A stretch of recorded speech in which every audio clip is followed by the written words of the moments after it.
குழந்தை இருக்கா? ஏடா லூஸ் மாதிரி பேசுற? அப்பா ஏடா நான் கல்யாணம் பண்ண போறேன்ப்பா. நானே உனக்கு சொல்லலாம்னு நினைச்சேன். நாளைக்கு ஒரு ப்ரோக்ராம் பார்த்து நல்ல பொண்ணை பார்க்க சொல்லிடுறேன். இல்லப்பா, நான் ஆல்ரெடி ஒரு பொண்ணை பார்த்துட்டேன். பார்த்துட்டியா? என்ன லவ்வா? சரி, ஏதோ ஒன்று நல்லா இருந்தா சரி சொல்லு, அடுத்த ஒருத்தர்லேயே முடிச்சிருவா. ஆனா அவ கையில ஒரு வயசு குழந்தை இருக்குப்பா. குழந்தை இருக்கா? ஏடா லூஸ் மாதிரி பேசுற? இல்லப்பா, அவன் புரிஞ்சன் சரியில்லைப்பா. இவன் இருக்கும் போது வேற ஒரு பொண்ணை பார்த்துட்டு கூட்டிட்டு ஓடிட்டான்ப்பா. கஷ்டப்படுதுப்பா அந்த பொண்ணு.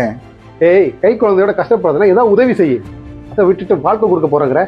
இதுவே அந்த பொண்ணு இடத்துல நான் இருந்தா, என் கையில ஒரு குழந்தை இருந்தா என்ன பண்ணிருப்பீங்க? கை குழந்தையோட நீ எப்படி கஷ்டப்படுவ? உடனே ஒரு பொண்ணை பார்த்து கல்யாணம் பண்ணி வச்சிருப்பேன். அது எப்படிப்பா? ஆம்பளைக்கு ஒரு சட்டம், பொம்பளைக்கு ஒரு சட்டமா? அப்பா, அந்த பொண்ணுக்கு என்ன பிடிச்சிருக்கு, எனக்கு அவளை பிடிச்சிருக்கு. நாங்க 2 பேரும் மனசார விரும்புறோம்பா. இதை போய் உங்ககிட்ட சொன்னா நீ சப்போர்ட் பண்ணுவீங்க பார்த்தா. டேய், நான் என்ன சொல்ல வரேன்?